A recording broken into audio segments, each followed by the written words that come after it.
হোটেলে কাজ করছো আর মুখে বড় বড় কথা। হ্যাঁ, কত দাম তোমার এই রূপের জন্য? কত টাকা চাই তোমার? আমি তোমাকে তাই দেব। বলো কত টাকা চাই? তবু আজ রাতে তোমাকে আমার চাই।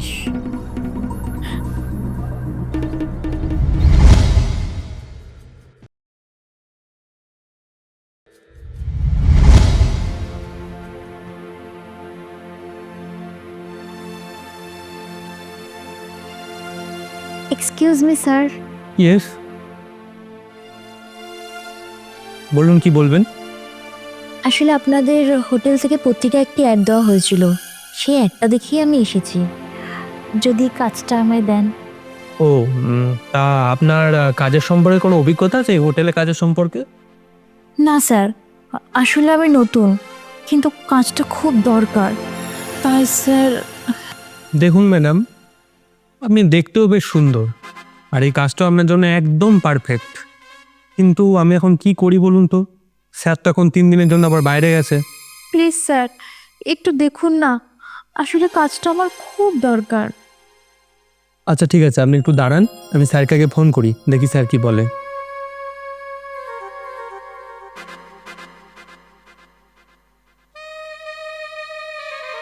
হ্যাঁ হ্যালো স্যার, বলছি আমরা ওই যে পত্রিকাতে একটা অ্যাড দিয়েছিলাম না আমাদের হোটেলের এই কাজের সম্পর্কে, তো ওইটা দেখে একটি মেয়ে এসেছে, কিন্তু স্যার মেয়েটির কাজের কোনো অভিজ্ঞতা নেই।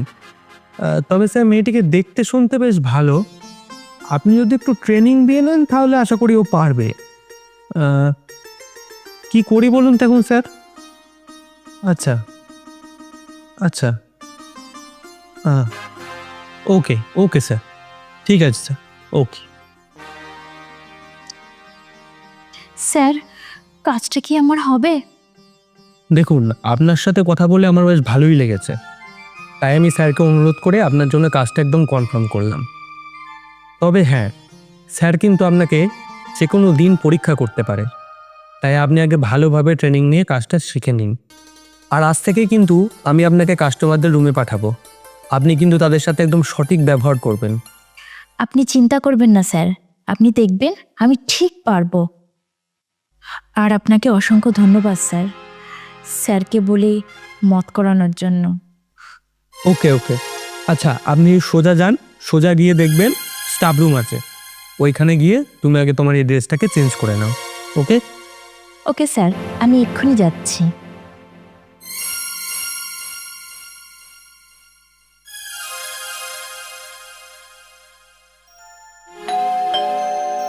দরজা খোলা আছে, ভেতরে চলে এসো।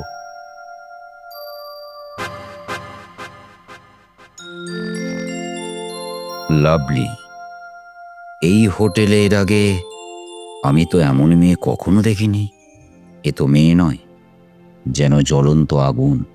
তা এই আগুন কি শুধু দেখার জন্য, নাকি ঝাঁপ দেওয়া যাবে? যাবে নয়, আমাকে ঝাঁপ দিতেই হবে।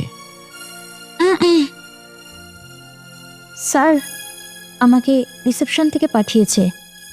আপনার যা যা দরকার আপনি রিসেপশনে কল করবে, আমি আপনাকে সমস্ত সার্ভিস দিয়ে যাব। তো এখন আপনার কিছু দরকার স্যার? এখন তো অনেক দেরি হয়ে গেছে, তো তুমি এক কাজ করো, এখন আমার জন্য একটু ড্রিঙ্কসের ব্যবস্থা করো। ওকে স্যার, আমি নিয়ে আসছি।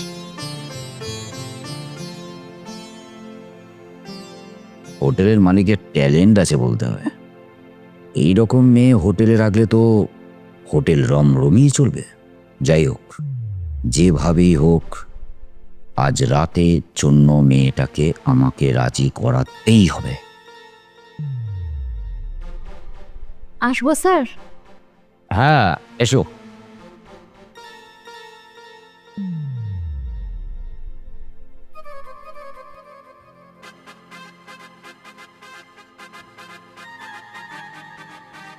কি হলো, দাঁড়িয়ে রইলে কেন? বসো। না স্যার, আমাদের হোটেলে এরকম কোনো নিয়ম নেই। যদি আপনার কিছু প্রয়োজন হয় রিসেপশনে কল করবে, আমি সাথে সাথেই চলে আসব। ও আচ্ছা, বাট আমি তো একা, তুমি দুটো গ্লাস নিয়ে এলে। আমি ভাবলাম তুমি শুদ্ধ আমার সঙ্গে একসাথে খাবে। না স্যার, আমাদের হোটেলের নিয়ম ট্রেন মধ্যে সবসময় 2টো গ্লাস দেওয়া হয়। ও আচ্ছা, তো আমার রিকোয়েস্টে আমার পাশে বসে একটু পেটটা বানিয়ে দাও। ওকে স্যার, আমাদের হোটেলের নিয়ম কাস্টমারদের খুশি করা, তাই আপনার রিকোয়েস্টে আমি শুধু 10 মিনিট বসলাম। Thank you.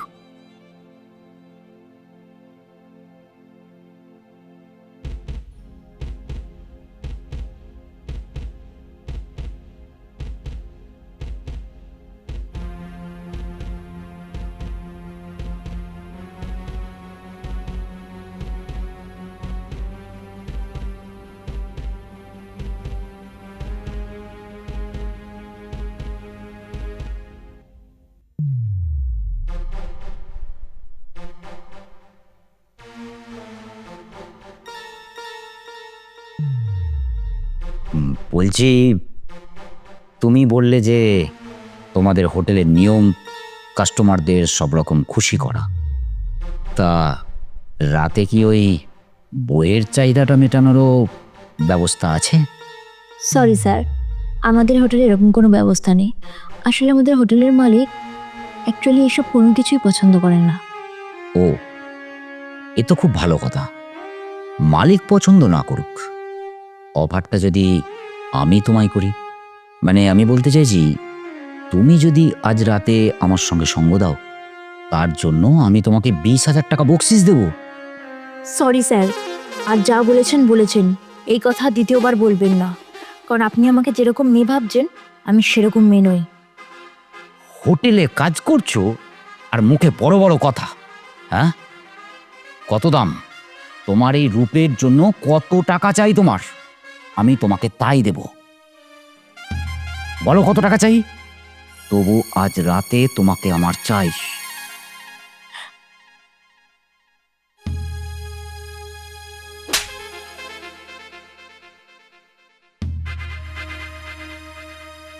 আমি জানি এরপর হয়তো আমার এই কাজটা আর থাকবে না। মায়ের শরীর খারাপ, তার চিকিৎসার জন্য হোটেলে কাজটা নিয়েছিলাম। কিন্তু তাই বলে আপনারা কি মনে করেন হোটেলে যারা কাজ করে সবাই খারাপ? একটা মেয়ে যখন বাইরে কাজে বেরায় তখন তার পিছনে নিশ্চয়ই কোনো না কোনো কারণ থাকে, কিন্তু আপনাদের মতন লোভী স্বার্থপর মানুষেরা সেটা না দেখে তাদের দিকে লোভের দৃষ্টিতে দেখেন, কখনো সহযোগিতার হাত বাড়িয়ে দেন না।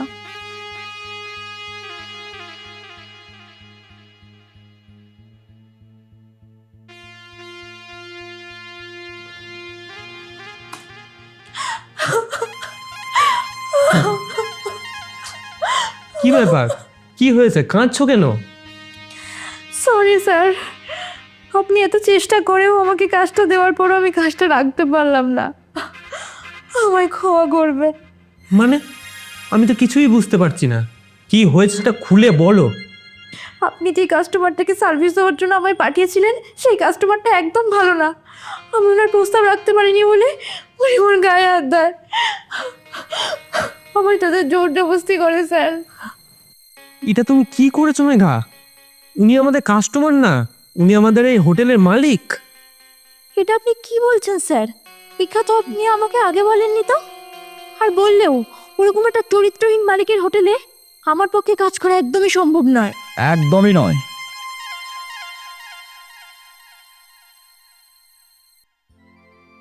আমি এইভাবে কখনো কোনো মেয়ের পরীক্ষা নিই না, বাট কাল যখন তুমি তোমার দাদার সঙ্গে রাস্তায় কথা বলছিলে তোমার ওই মায়ের শরীর খারাপের ব্যাপার নিয়ে, তখন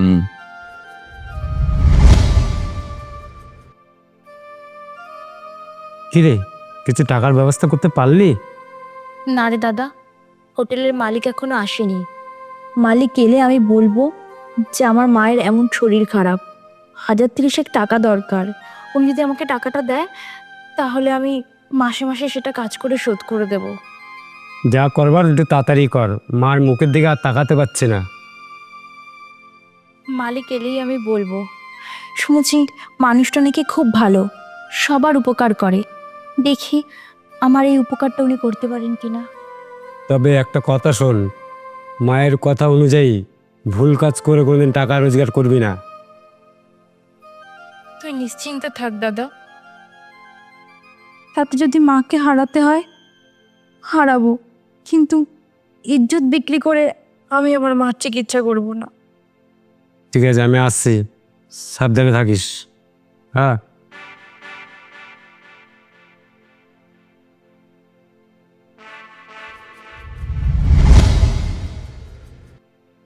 আর তাই আমি তোমাকে পরীক্ষা করছিলাম যে তোমার ওই মায়ের চিকিৎসার জন্য যে কোনোভাবে তোমার টাকা রোজগার করার ইচ্ছা আছে কি না। সরি স্যার, আমাকে ক্ষমা করবেন। আমি জানতাম না আপনি এই হোটেলের মালিক। আমি যদি জানতাম তাহলে আপনার গায়ে হাত তুলতে না, তাই তো? তুমি যদি আমার গায়ে হাত না তুলতে তাহলে তোমার প্রকৃত চরিত্রটা যে আমি বুঝতে পারতাম না। যাই হোক রাজীব, তুমি এক কাজ কর, ওই কাউন্টার থেকে 30,000 টাকা আমার নামে খরচা লিখে তুমি ওকে দিয়ে দাও। ওকে স্যার, আমি এক্ষুনি দিয়ে দিচ্ছি। আপনাদের সকলকে অসংখ্য ধন্যবাদ স্যার। এই টাকাটা না ধরলে হয়তো আমি আমার মাকে না না, তোমার মা না, বলো আমাদের মা। মা কি কখনো একার হয়? মা হয় সকলের। যাই হোক, তোমাকে যে 30,000 টাকাটা দিলাম ওই তোমার মায়ের চিকিৎসা করানোর জন্য, এই টাকাটা তোমাকে আর ফেরত দিতে হবে না। তোমার মাসের যা বেতন তুমি তাই পাবে। আর আমি তোমাকে 7 দিনের জন্য ছুটি দিচ্ছি। এই 7 দিনের মধ্যে তুমি তোমার মাকে ভালোভাবে চিকিৎসা করিয়ে তারপর ডিউটিতে আসবে। আর যদি কোনো অসুবিধা হয় তাহলে অবশ্যই কিন্তু ফোন করে জানাবে। আমি আসি, কেমন? একটা আপনাকে অনেক ধন্যবাদ স্যার। আপনি এই কাজটা আমাকে না পাইয়ে দিলে হয়তো তুমি ভুল করছো মেঘা, আমরা তো শুধু উপলক্ষ মাত্র, আসল তো ওই ওপরে ভগবান। আমারও ইচ্ছা করে এরকম মায়েদের শরীর খারাপের কথা শুনে সাহায্য করার জন্য, কিন্তু আমার তো সেই সামর্থ্য নেই। স্যার তো 30,000 টাকা দিতে বললেন, আমি আমার পক্ষ থেকে তোমাকে আরও 5,000 টাকা দিচ্ছি, তুমি তোমার মায়ের চিকিৎসার কাজে লাগিও। সত্যি দাদা, আপনাদের মতন যদি সকল মানুষের মন এক হতো তাহলে অনেক মাকে অকালে পৃথিবী ছেড়ে যেতে হতো না। আমার মায়ের মতন তারা নতুন জীবন দান পেত। আর হ্যাঁ বন্ধুরা, আপনাদের সকলের কাছে অনুরোধ, কাউরির মায়ের যদি শরীর খারাপ হয় চিকিৎসার জন্য তাদের পাশে দাঁড়ান।